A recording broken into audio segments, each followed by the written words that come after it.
નમસ્કાર વિદ્યાર્થી મિત્રો, સુમન શાળા નંબર 11થી હું ઈલા પટેલ આજના આ શૈક્ષણિક વિડીયોમાં આપ સૌનું હાર્દિક સ્વાગત કરું છું.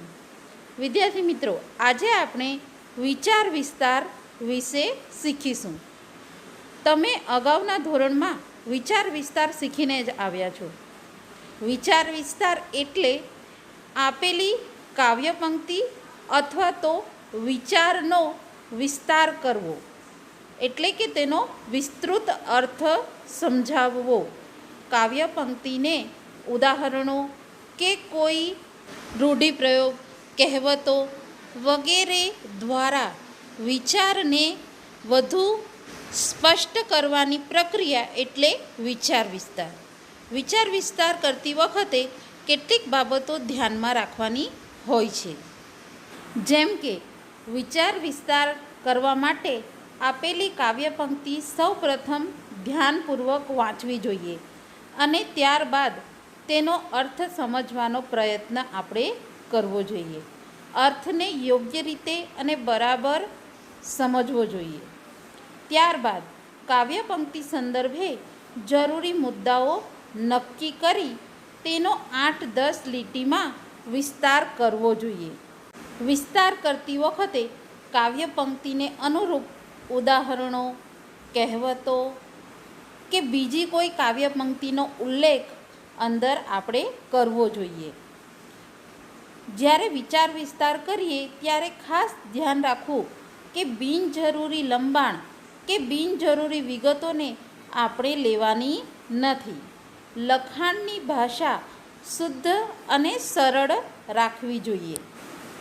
જોડણી, વિરામચિહ્ન કે વાક્ય રચનાની ભૂલ ન રહી જાય તેની ખાસ કાળજી રાખવી જોઈએ. વિદ્યાર્થી મિત્રો, જ્યારે પણ આપણે લખીએ ત્યારે ખાસ જોડણી કે વિરામચિહ્ન કે વાક્ય રચનાની ભૂલ ચલાવી લેવાય નહીં. તેથી તેની ખાસ કાળજી રાખવી. વિચાર વિસ્તાર કર્યા પછી છેલ્લે સમગ્ર લખાણ એકવાર ધ્યાનપૂર્વક વાંચવું અને જરૂર જણાય ત્યાં સુધારો કરી અને યોગ્ય રીતે વિચાર વિસ્તાર કરવો જોઈએ.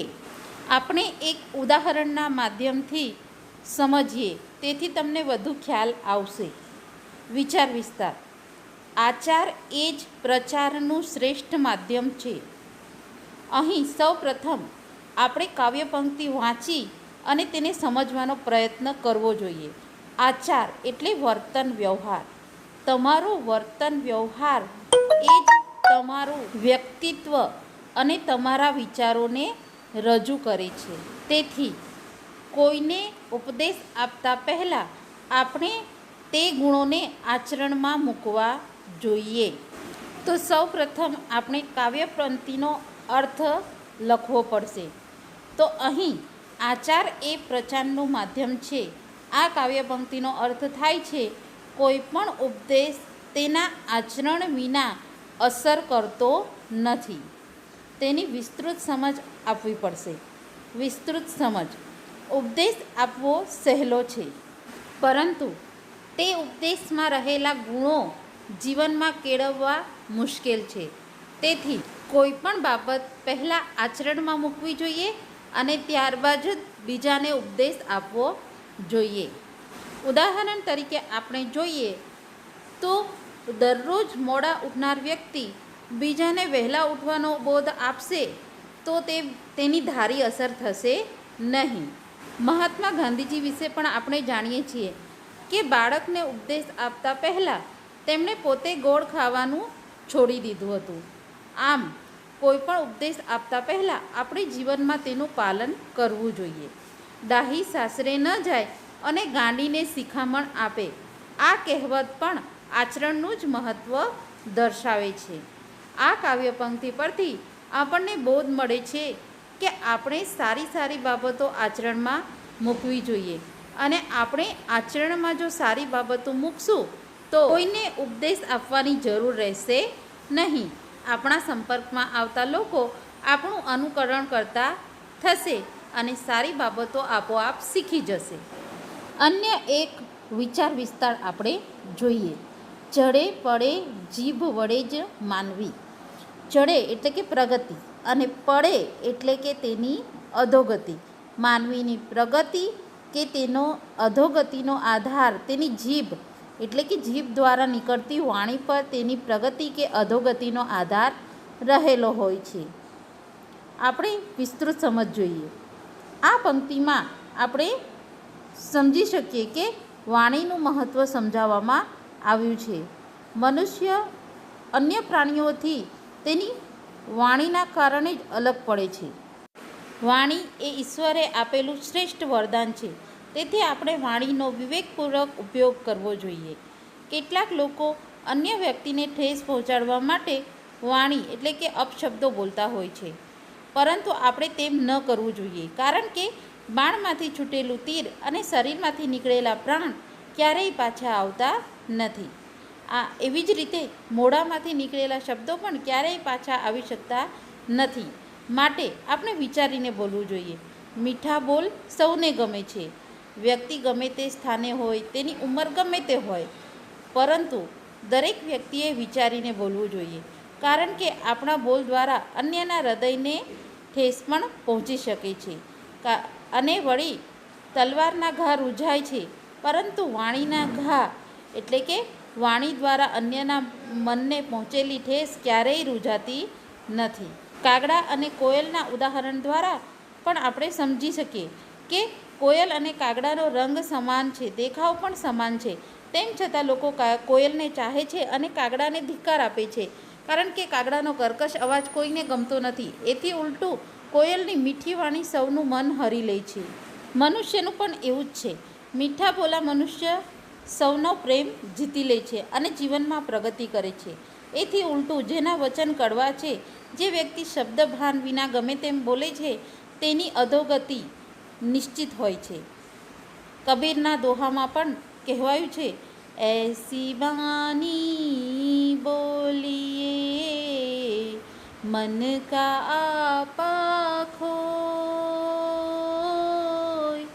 औरन को शीतल करे आप शीतल होय कबीरा, आप शीतल होय. આમ આ કાવ્ય પંક્તિ પરથી આપણને બોધ મળે છે કે આપણે હંમેશા મીઠા વચન બોલવા જોઈએ. કોઈના મનને ઠેસ પહોંચે તેવું ક્યારેય બોલવું જોઈએ નહીં. વધુ એક વિચાર વિસ્તાર જોઈએ. સિદ્ધિ તેને જય વરે જે પરસેવે નહાય. સિદ્ધિ એટલે કે સફળતા. સફળતા તે વ્યક્તિને મળે છે જે વ્યક્તિ પરસેવે નહાય એટલે કે મહેનત કરે છે, કઠોર પરિશ્રમ કરે છે. તો આ કાવ્ય પંક્તિનો સામાન્ય અર્થ થશે, સફળતા પ્રાપ્ત કરવા માટે મહેનત ખૂબ જરૂરી છે. જે વ્યક્તિ મહેનત કરે છે તેને સફળતા અવશ્ય પ્રાપ્ત થાય છે. હવે તેનો વિસ્તૃત અર્થ જોઈએ. પ્રસ્તુત કાવ્ય પંક્તિમાં મહેનતનું મહત્ત્વ દર્શાવવામાં આવ્યું છે. જે વ્યક્તિ સફળતા મેળવવા માટે કઠોર પરિશ્રમ કરે છે, તે પોતે નક્કી કરેલા લક્ષ્યો સુધી અવશ્ય પહોંચી શકે છે, અને જે મેળવવા માટે પ્રયત્ન કરે છે તે પ્રાપ્ત કરે છે. એથી ઉલટું જે વ્યક્તિ આળસુ છે અને મહેનત કરવાને બદલે બહાનાબાજી કરે છે, એ વ્યક્તિ ક્યારેય સફળતા પ્રાપ્ત કરી શકતો નથી. તેથી જ કહેવાયું છે કે આળસ એ જીવતા માણસની કબર છે. તેથી આપણે આળસ છોડી અને મહેનત કરવી જોઈએ. શ્રી કૃષ્ણ ભગવાને પણ ગીતામાં કર્મનું મહત્ત્વ સમજાવતા કહ્યું છે કે કર્મ કરો. કર્મ કરવાથી ચોક્કસ તમને સફળતા પ્રાપ્ત થાય છે. કેટલાક આળસુ લોકો નસીબમાં હશે તેમ થશે, ઈશ્વર કરે તે ખરું એમ કહી બહાનાબાજી કરી બેસી રહેતા હોય છે. આવા લોકોને સફળતા ક્યારેય પ્રાપ્ત થતી નથી. સફળતા મેળવવા માટે હંમેશા પરિશ્રમ કરવો પડે છે. જે વ્યક્તિ પરિશ્રમ કરે છે તેને સફળતા અવશ્યથી પ્રાપ્ત થાય છે. ઉદાહરણ તરીકે આપણે જોઈએ તો ગાંધીજી, ઠક્કર બાપા જેવા કેટલાય મહાપુરુષો થઈ ગયા, જેમના જીવનમાંથી આપણને પુરુષાર્થનો મહિમા સમજવા મળે છે.